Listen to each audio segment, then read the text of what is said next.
Olá, queridos. Obrigado, Flávio, aí, por essa mensagem importante. Eu queria continuar falando com vocês uma palavra que possa trazer fortalecimento para a nossa alma, encorajamento, uma renovação na nossa disposição, né? Consolo de Deus para nós. Nós já falamos no início, o Flávio falou também, e a verdade é que muitos de nós estão nos limites, né?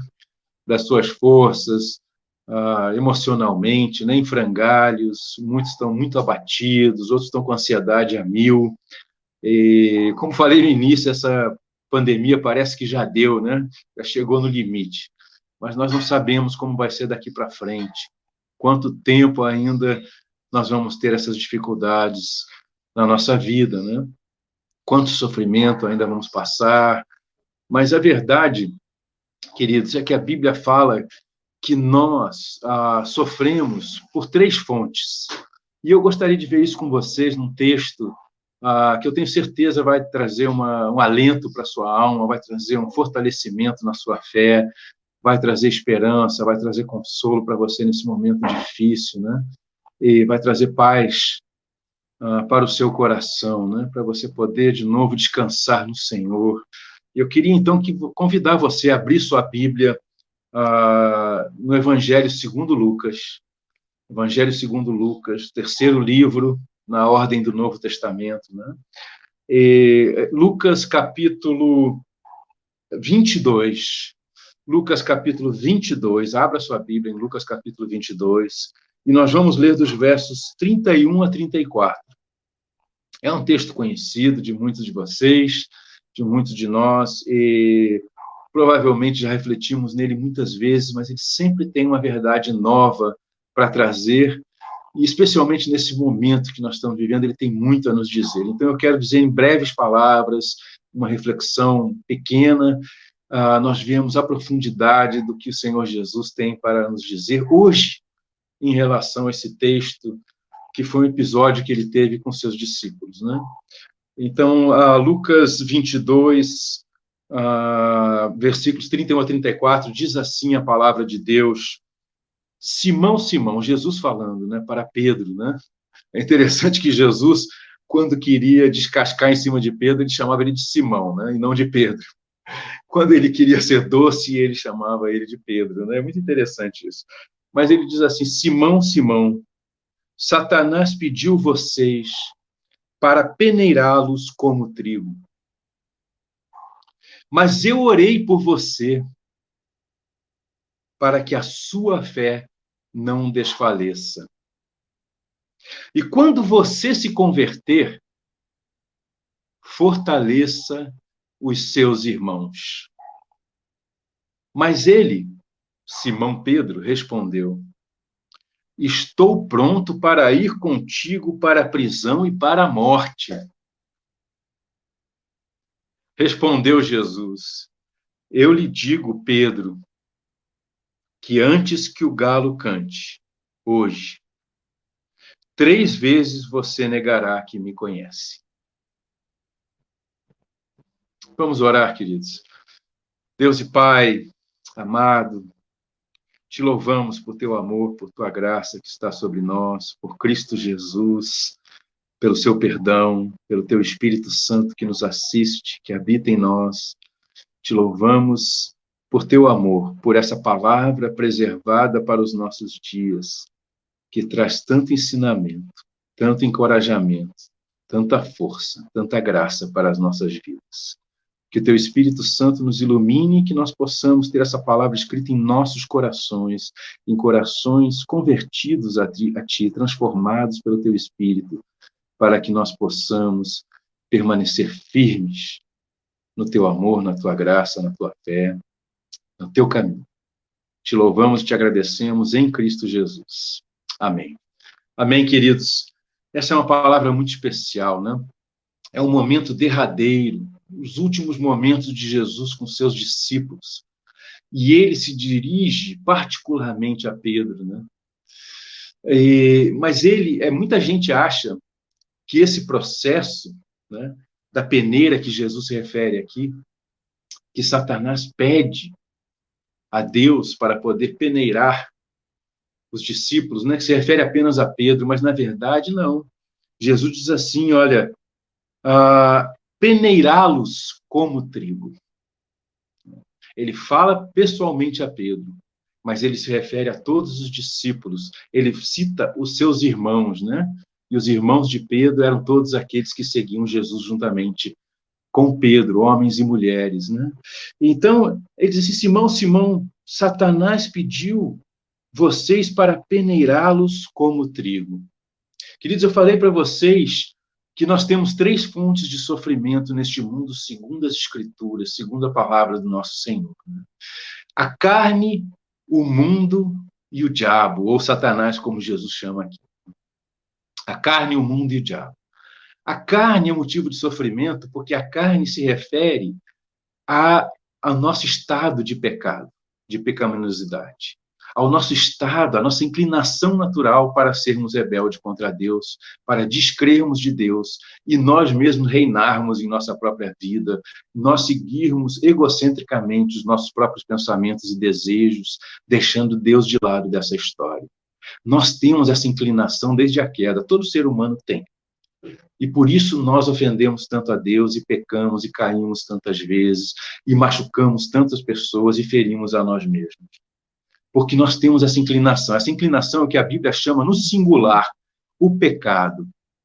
E é esse pecado no singular, que a Bíblia se refere todas as vezes, essa inclinação natural para nos rebelarmos contra Deus e vivermos a vida segundo nossos próprios pensamentos e desejos, que nos levam a todos os pecados, que a Bíblia chama no plural. Então, todas as consequências, né? Todos os atos, todos os pensamentos, todos os desejos maus, todos os planejamentos maus, todas as ações más, todo o sofrimento que nós causamos e que nos é causado nessa humanidade que nós vivemos atual, vem por conta do pecado que habita o nosso coração, a nossa alma, e que se transforma em pecados no plural. Então, isso é o sofrimento causado pela carne. Né?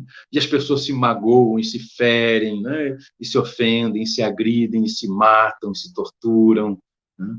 Esse é o sofrimento causado pelo pecado, que se desdobra em pecados de toda a sorte que a Bíblia cita. Né? Outra fonte de sofrimento é o mundo, porque o mundo, diz o Senhor Jesus, jaz no maligno. O mundo caiu juntamente com o ser humano. Na verdade, a queda é cósmica, né? O universo todo sofre com a queda humana. Né? E o mundo que tenta seduzir, né? Porque o mundo está distorcido. Né? Então, toda a política, toda a economia, toda a ideologia, toda a filosofia mundana, né? Como costumamos dizer, nos levam para longe de Deus, nos afastam de Deus e trazem sofrimento para as pessoas. Né? Então, são sofrimentos causados pelo estado social que nós vivemos, né? Pela política em que nós vivemos, pela estrutura social, né?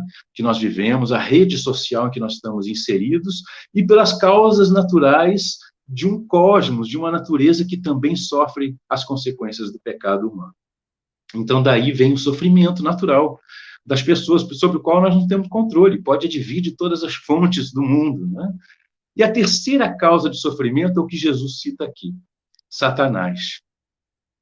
E é interessante, né? Porque Satanás, ele se rebelou contra Deus, foi expulso da presença de Deus, junto com todos os anjos que se rebelaram contra Deus, e ele foi condenado definitivamente quando Jesus morreu na cruz do Calvário, diz o Senhor, diz a Escritura. Né? Então, ele sabe que está condenado, que seus dias estão contados, mas de todas as maneiras ele tenta enredar os filhos de Deus e os seres humanos para permanecerem cegos para a realidade da redenção que o Senhor, que o nosso Criador nos traz em Cristo Jesus. E tenta enredar os filhos de Deus, aqueles que já tiveram seus olhos abertos pelo Evangelho, pelas boas notícias de salvação em Cristo Jesus, tenta enredar para que eles se afastem de Deus. E ele julga que fazendo isso ele está tendo sucesso, né? Então ele se alegra com o sofrimento humano que ele causa. E aqui nesse momento, se você se lembra do sofrimento de Jó, é exatamente isso. Jó, talvez o primeiro livro a ser escrito da Bíblia, cerca de 1.500 anos antes do Senhor Jesus vir ao mundo, né, como homem. Jó nos narra essa história, né, e se coloca essa conversa de Satanás com Deus, quando Deus tem diante de si Jó, que ele considerava um homem justo, íntegro e temente a ele, né, temente a Deus. E Satanás, então, interfere esses pensamentos, nessa conversa do Senhor, e diz assim: é claro que ele é um homem que parece ser temente a ti, que é justo, que é íntegro, né? Ele tem tudo. Ele tem uma saúde perfeita, ele tem uma família maravilhosa, ele tem todos os bens que um homem poderia ter, ele tem servos que fazem o que lhe agradam, ele tem riquezas. É óbvio que ele é um homem temente a Deus e íntegro, né? Ele não tem motivos para não ser, mas toca, né? Toca nos seus bens, toca na sua família, toca na sua saúde, e aí você vai ver o que ele vai se transformar. E aí Deus dá permissão para Satanás tocar, primeiro nos bens de Jó, depois na sua família, depois no seu corpo, na sua saúde. E no fim das contas, apesar de toda a pressão de amigos que não tinham entendimento espiritual, que tentavam culpar Jó por todo o sofrimento que ele estava passando, Jó é um pecador como qualquer um. No entanto, ele não estava sofrendo por causa do seu pecado, estava sofrendo por conta da permissão que Deus deu a Satanás para infringir a ele, né? E então, esses mistérios, né, que a gente tenta compreender, e talvez esse nosso texto traga alguma luz. E então, Jó, em meio a todo aquele sofrimento, ele permanece fiel a Deus. E nós nos perguntamos por que Deus permitiu Satanás trazer tanto sofrimento a Jó. E aqui, novamente, nós vemos que Satanás pede permissão, né? O nosso texto diz assim: pediu vocês para peneirá-los. Ou seja, isso é uma boa notícia. Primeiro, Satanás não tem autoridade sobre os filhos de Deus. Se você está guardado em Cristo Jesus, se você foi selado com o Espírito Santo de Deus pela fé em Jesus, você foi reconciliado com o Pai, lavado no sangue do Cordeiro, na cruz do Calvário, ressurreto para ser uma nova criatura, Satanás não tem autoridade sobre você. Só Deus tem. E Satanás só vai tocar na sua vida se Deus permitir. E a pergunta que a gente pode fazer é por que Deus permite, né? Então, deixa eu lhe falar um pouco sobre esse processo da peneira aqui, né? A peneira, queridos, aqui, peneirá-los como trigo, né? Jesus diz, ele usa essa figura que era muito conhecida de todos no seu tempo, né? Hoje a gente conhece um outro processo para refinar o trigo, né? Para separar a semente da casca, para debulhar o trigo, para moer o trigo, e várias peneiras para transformar o trigo em farinha, para finalmente virar alimento, né? Mas na época de Jesus, a figura que Jesus tinha era o que os trabalhadores nas fazendas, né, faziam. Eles pegavam feixes grossos de trigo e, diante de uma peneira grande, eles batiam esse feixe violentamente contra a peneira, né? É isso que Satanás fez com Jó, que Deus deu permissão a Satanás fazer com Jó. É isso que Satanás fez com Pedro e os demais discípulos de então, seguidores de Jesus, né, irmãos em Cristo. Deus deu permissão para Satanás pegá-los e batê-los violentamente. E Satanás, rindo, dando gargalhada, agora sim, esses caras nunca mais vão querer saber de Deus, nunca mais vão crer, vão se rebelar de vez, vão descrer de vez. Essa era a intenção dele. No entanto, o que nós aprendemos da história de Jó e da história de Pedro e os demais discípulos aqui é que Deus usa essa obra de Satanás, o inimigo das nossas almas, para nos fortalecer a fé, para nos firmar nos seus caminhos, para nos fazer frutíferos nos seus caminhos. É isso que nós aprendemos. Por que Deus permite nós passarmos por esse sofrimento? Para que nós sejamos refinados, para que nós amadureçamos, como Pedro amadureceu, como os demais discípulos amadureceram, para que nós nos convertamos de coração a Ele e possamos nos tornar frutíferos no seu reino. É para isso que Ele permite. Então, o nosso texto diz assim, pediu vocês para peneirá-los como trigo. Então, o que Satanás estava fazendo? Pegando esses feixes, pegando os discípulos e batendo eles violentamente contra a peneira. O que acontecia quando esse feixe era batido contra essa peneira? O joio ficava do lado de fora. O caule do trigo, o verdadeiro trigo que produzia fruto, né? Porque o joio é exatamente idêntico ao trigo, mas ele não produz o fruto. Né? Então o joio ficava de fora, o caule, as folhas do trigo ficaram de fora. E a casca era extraída. E só passava a sementinha pura através da peneira. E aí sim você tinha o produto que depois ainda ia ser moído. O sofrimento não acabou ali. Eles passaram por muitos sofrimentos, na verdade, todos eles foram martirizados em pouco tempo, em poucos anos, né? Em algumas décadas, né? Mas todos eles passaram por muitos sofrimentos, foram moídos, né? E se tornaram fonte de vida para milhões e milhões e milhões de pessoas até os dias de hoje. Porque através dele as boas notícias de salvação em Cristo Jesus chegou a todos nós e continua sendo encaminhada para aqueles que nascem e não conhecem o Senhor. Neste mundo caído, neste mundo rebelde, né? Então, aqui eles estavam sendo transformados. Deus usou esse processo de sofrimento na vida deles para transformá-los. E é impressionante a transformação que nós vemos, por exemplo, em Pedro. Né? Jó, qual foi a transformação de Jó? Jó chega no fim do livro e depois de conversar com Deus, de ouvir a Deus, ele diz assim, de Deus restaurar sua vida, renovar tudo que ele tinha, né? E ele ganhou muito mais do que ele perdeu, né? Jó, no fim, ele diz assim para Deus: eu te conhecia de ouvir falar. Né? Os religiosos conhecem a Deus de ouvir falar. Mas agora eu te conheço pessoalmente. Eu te conheço face a face. Essa é a maior transformação que esse sofrimento pode trazer ao mundo. Conhecer a Deus pessoalmente, face a face. E o Pedro, na sua arrogância, né, no seu orgulho, na sua pretensão,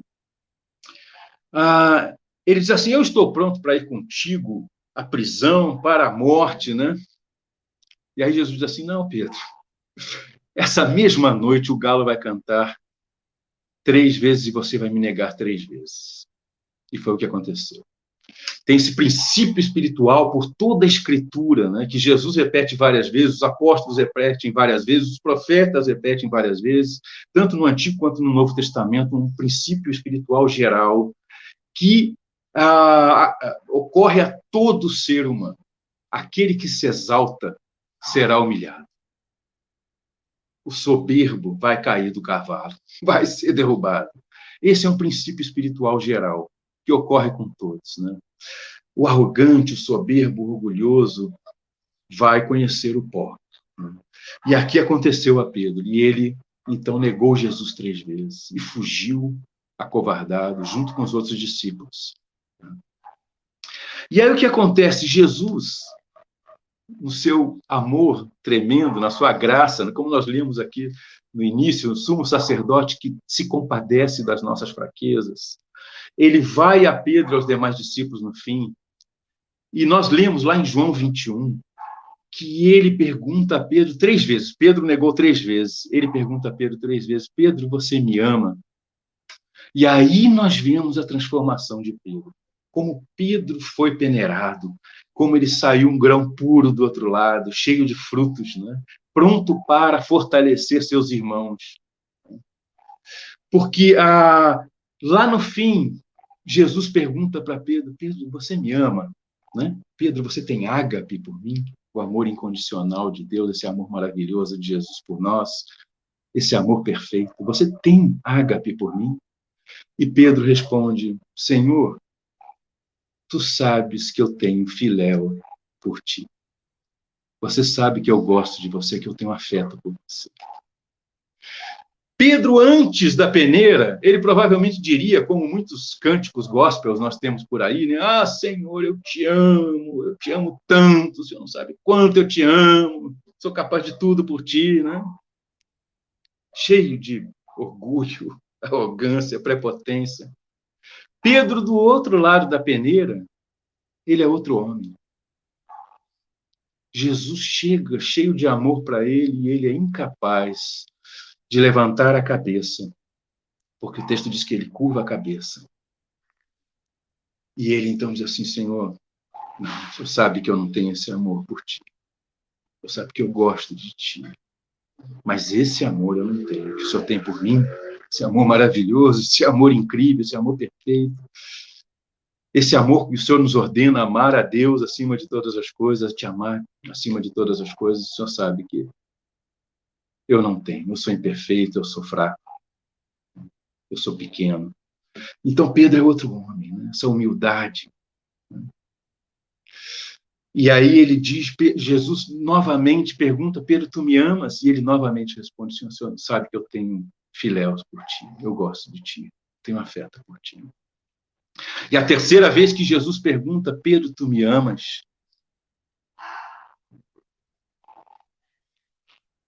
Jesus pergunta: Pedro, você gosta de mim?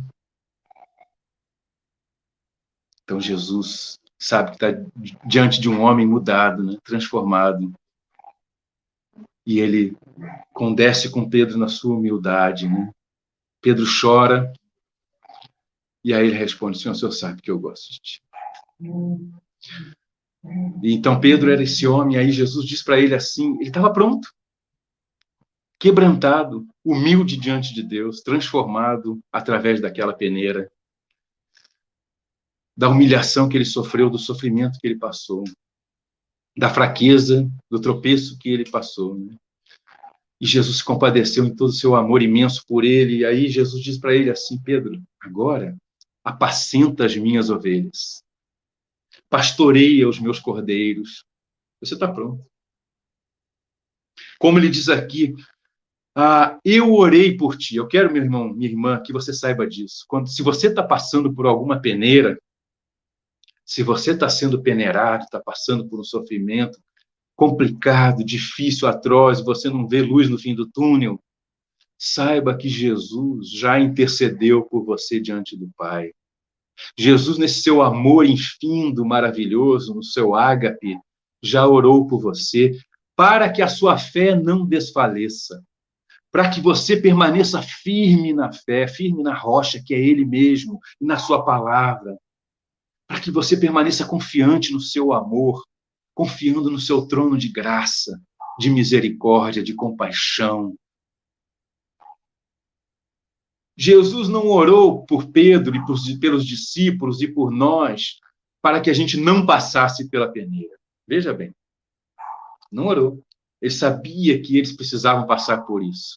Ele sabe pelo que nós precisamos passar. E ele permite que a gente passe para transformar num bem maior, sempre. Para a sua glória, para o nosso bem. Todas as coisas concorrem para o bem daqueles que amam a Deus, daqueles que estão em Cristo Jesus, pela fé. Mas ele ora para que a gente não desfaleça. Ele conhece o seu limite. Ele conhece o limite daqueles que são trigo e não joio. O joio vai ficar para trás. Né? O joio vai ficar para trás. Mas aquele que é trigo mesmo vai passar pela peneira, depurado, pronto para fortalecer seus irmãos. Isso é a maior bênção de nós passarmos pelo sofrimento. O apóstolo Paulo vai dizer em 2 Coríntios, capítulo 1, né, versos 3 a 7, com o consolo com o qual nós fomos consolados no nosso sofrimento, nós somos capazes, nos tornamos capazes de consolar a outros. Só aquele que passa por sofrimento e amadurece a partir desse sofrimento, amadurece espiritualmente através disso, é capaz de levar verdadeiro consolo, encorajamento, fortalecimento na fé, no amor de Cristo, na graça de Cristo, na esperança em Cristo, na pessoa de Cristo, para outras pessoas. É por isso que a Bíblia nos convida a sermos gratos, até mesmo quando estamos passando pelo sofrimento. Porque se estamos passando é porque Deus permitiu. Se foi por causa de uma fraqueza nossa, um tropeço nosso, como nós lemos lá em Hebreus, no início do nosso culto aqui, né? Nós podemos sempre recorrer à sua graça maravilhosa, ao seu perdão, à sua misericórdia, né? Mas se é por algo que foge, escapa ao nosso controle, então, queridos, nós podemos dar graças a Deus porque Ele está nos peneirando, nos refinando, nos depurando, nos fazendo amadurecer espiritualmente para podermos frutificar, levar o seu amor, a sua graça, o seu consolo, a sua fortaleza, a sua renovação espiritual para outras pessoas. Amém? Então, esse é o texto, esse é o ensino que Jesus traz aqui. Pedro saiu um novo homem, né? Ele estava pronto para fortalecer, levantar seus irmãos. Ele reconheceu os seus limites, né? Tu sabes que eu gosto de ti, Senhor, eu não tenho todo esse amor que o Senhor tem por mim. Humildemente, ele reconheceu sua fraqueza, seus limites, né? Ele ficou quebrantado e ele estava pronto, então, para servir ao Senhor na vida de outras pessoas. Que a gente possa ser assim, queridos. Que a gente possa olhar para esse tempo de peneira como um tempo que Deus está nos depurando, nos refinando, para nos fazer pessoas melhores para o seu reino, para nos fazer pessoas melhores na vida de outras pessoas, para, como ovelhas de Cristo, podermos fortalecer outras ovelhas, nossos irmãos, nossas irmãs, e assim o servirmos como o nosso Rei que Ele é, como o nosso Senhor que Ele é, até a sua volta em glória, quando não haverá mais pranto, nem dor, nem morte, nem sofrimento algum, apenas alegria e gozo eterno na sua presença, paz indescritível, né? Todos estaremos juntos, todos os que passamos pela peneira, todos os que creem, todos aqueles que foram transformados em trigo pela graça do nosso Senhor Jesus Cristo. Busque o Senhor hoje ainda, hoje que é o dia da salvação, confie nele, converta-se ao Senhor, renda-se a ele, creia no Senhor, porque ele morreu pelos nossos pecados e ressuscitou para nos dar uma nova vida reconciliados com o Pai e andarmos com ele até o dia da sua volta. Amém? Deus abençoe, queridos, graça e paz.